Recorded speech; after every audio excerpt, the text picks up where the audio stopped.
two freelancers, both clearing 400 grand this year. One's maxing a solo 401k and calling it done, sheltering $72,000 in 2026 under the new R415C cap per IRS Notice 2025-67. The other one, same income, same tax bracket, is sheltering closer to $220,000 legally in the same tax year. The difference isn't a loophole and it isn't income, because the income is identical. It's a defined benefit plan bolted on top of the 401k, and the break-even for whether that stack actually pays off comes down to one variable most people completely misread. So, if you're the $400,000 freelancer wondering whether you're leaving a six-figure deduction on the table, let's figure out which side of the line you're actually on. Quick framing before we get into the math. When I talk about a defined benefit plan for a solo freelancer, I'm usually talking about a cash balance plan. That's the modern flavor of DB plan that actually works for one-person shops. Same tax code, same R415B benefit ceiling. Just a friendlier structure than the old-school pension your dad had at the phone company. Start with what the solo 401k alone can actually do in 2026, because this is where I see people miscount by 20 grand and then get mad at their accountant. The employee deferral limit is $24,500. That's straight from IRS release IR 2025-111. If you're 50 or older, you add an $8,000 catch-up. And if you happen to be between 60 and 63, Secure 2.0 gives you the super catch-up of $11,250. So your employee deferral alone can hit $35,750. On top of that, you get the employer profit-sharing bucket. And this is the piece that trips everyone up. People hear 25% of income and mentally do 25% of 400,000 and expect 100 grand. That's not how it works for a sole prop. Per IRS Publication 560's rate worksheet, the effective self-employed contribution rate is around 20% of net earnings after the self-employment tax adjustment, not 25% of Schedule C profit. And the whole thing, employee, employer, plus any after-tax Mega Backdoor Roth dollars, is hard capped at $72,000 under 50415C for 2026. $80,000 if you're 50 plus with the catch-up. That's the ceiling, period. So, a $400,000 solo freelancer under 50, running clean, is looking at $72,000 of total retirement, sheltering through the solo 401k. Which is a lot. It is also nowhere near the ceiling the tax code actually allows for someone at that income. Now here's where the defined benefit plan changes the shape of the problem. 15B1A sets the maximum annual benefit a DB plan can promise you at retirement. For 2026, IRS Notice 2025-67 raised that cap to $290,000, up from $280,000 in 2025. That's an annual retirement benefit ceiling, not a contribution ceiling. And the contribution needed to fund that benefit gets calculated backward by an enrolled actuary based on your age, your income, and assumed returns. Which is exactly why age drives this analysis and income doesn't. According to 2026 guidance from actuarial firms like Odyssey Advisors and Empyrean, typical cash balance contributions for self-employed owners run anywhere from $100,000 to over $300,000 a year. A 30-year-old funding to hit that $290,000 target at 62 has 30-plus years of compounding on their side, so the required annual contribution might only be 40 or 50 grand. A 55-year-old funding the same target has 7 years. The required contribution could be $250,000 or more. Same benefit, wildly different funding curves. That's the whole game. The DB plan advantage isn't about how much you make. It's about how little runway you have left to reach the benefit target. Here's the trap that costs people real money, though. Most freelancers assume they can just stack a full solo 401k, $72,000, right on top of a DB plan and collect both deductions.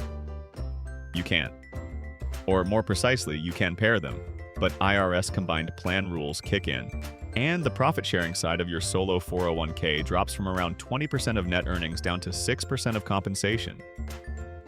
Carrie's 2026 guide on cash balance plan limits walks through this, And it's the single most missed detail in the whole strategy. What that means practically, your solo 401k in a combined structure isn't putting 72 grand away anymore. You still get the 24,500 employee deferral, but the employer profit sharing piece shrinks dramatically. On 400,000 of net comp, 6% is roughly 21,600. Call it 22 grand. So your combined plan solo 401k side is more like 46,000 instead of 72. And honestly, I think most advisors get this backwards. They sell the DB plan as pure addition, solo 401k plus 150 grand of DB on top, when the real math is solo 401k minus 20-something grand, plus whatever the actuary says the DB contribution has to be. It's still a giant win at the right age, but the way it's usually pitched overstates the incremental benefit by about a third. Let me walk one number through end to end so you can see it. Take a 48-year-old freelancer, 400,000 of Schedule C net, married filing jointly, top federal bracket. Solo 401k alone, they're at 72,000 of sheltered contributions. At a combined federal and state marginal rate of, say, 37%, your bracket will vary. That's about $26,600 of tax deferred this year. Now they add a cash balance plan. Actuary comes back and says at 48, funding to the 290,000 target over roughly 14 or 15 years takes about 135,000 a year. The solo 401k side compresses to around 46,000 because of the 6% rule. Total shelter, 181,000. At that same 37% marginal rate, that's roughly 67,000 of tax deferred, more than double the solo 401k only path. That's the real number. Everyone's situation is different. Your bracket, your state, your net comp after 401a 17, which caps counted compensation at 360,000 for 2026, but the shape holds. Now flip that same math for a 32-year-old. Same 400 grand. The actuary funds to that 290 benefit target over 30 years, and required contribution might be 40,000 a year. Solo 401k side still gets compressed to that 46,000-ish number. Total shelter around 86,000. Compare that to the standalone solo 401k plus a Mega Backdoor Roth stuffing after tax dollars, all the way to the 72,000 opt-ra-401k cap. And you're only capturing 14 extra thousand of deduction by adding the DB plan while taking on actuarial funding obligations, a Form 5500 filing every year, and administrative costs that typically run $2,000 to $4,000 a year. For a 32-year-old, my take is you skip the DB plan entirely and load up the Mega Backdoor Roth inside the solo 401k. Roth basis compounding tax-free for 30 years crushes a marginal deduction today. So where's the actual break-even? Based on the funding curves the actuaries publish, and I've watched a handful of freelancer friends run these numbers over the last few years, the DB plan starts making clear sense somewhere around age 45, gets aggressive around 50, and is basically a no-brainer for high-earning freelancers 55 and up who have stable, predictable income. Under 40, don't bother. Between 40 and 45, only if you're deep in the top bracket and expect to stay there. 45 plus, run the numbers seriously. That stable, predictable income piece is the caveat I want to hammer on because DB plans are not the flexible cousin of the solo 401k. Publication 560 is explicit. DB plan contributions must be actuarially computed each year, and required minimum funding is not optional. Miss it, and you're looking at excise taxes. Overfund and excess deductible amounts can carry over to future years, but non-deductible excesses hit a 10% excise tax. If your income swings between 200 grand and 600 grand year to year, a lot of consultants, agency owners, and content creators live in that range. The DB plan can become a liability instead of a shelter. The solo 401k doesn't care if you make zero next year. The DB plan absolutely does. One more piece worth knowing, because the Roth math changes at 400k. The 2026 Roth IRA phase-out per IR 2025-111 tops out at $252,000 for married filing jointly and $168,000 for single filers. If you're at 400, you're fully phased out. Direct Roth IRA contributions are off the table. That's why the Mega Backdoor Roth inside a solo 401k matters so much for this cohort. It's the only meaningful Roth accumulation vehicle you have left.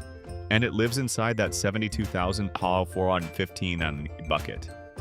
Add the DB plan, and again, that Mega Backdoor room compresses. So the question isn't just which shelters more this year. It's how much Roth basis am I willing to give up for the DB deduction? For a 48-year-old already sitting on decent Roth balances, easy trade. For a 35-year-old with a mostly traditional 401k from a former W-2 job, I'd protect the Mega Backdoor room and skip the DB. Quick historical note that puts the 2026 changes in perspective, since I cover taxes and retirement for self-employed workers and get asked this a lot. Back in 2020, that R415B DB benefit cap was $230,000. In 2023, it was $265,000. Now $290,000 for 2026. That's roughly a 26% increase in 6 years, tracking inflation adjustments under IRC 415D. The 415C DC limit moved from $57,000 in 2020 to $72,000 in 2026. About a 26% jump too. Point being, these ceilings drift upward, and if you set up a DB plan, revisit the funding target every couple of years because the room keeps expanding. Also worth knowing, the lifetime lump sum cap on a cash balance plan for someone 62 plus with 10 years of participation is around $3.6 to $3.7 million in 2026 per Odyssey advisors. So there's a real ceiling on total accumulation, not just annual contribution. I'm not a licensed CPA or financial advisor. This is general education for freelancers, not personalized advice. If this saved you from either overpaying the IRS or overpaying an actuary, hit subscribe. This channel is the retirement and tax playbook nobody handed you when you left W-2 land. And if there's a specific 1099 or retirement question you want me to dig into, drop it in the comments and I'll build a video around it. Next week, I'm breaking down how self-employment tax actually works and the 50% deduction that roughly half of freelancers either miss or misapply on Schedule SE. That one's worth showing up for.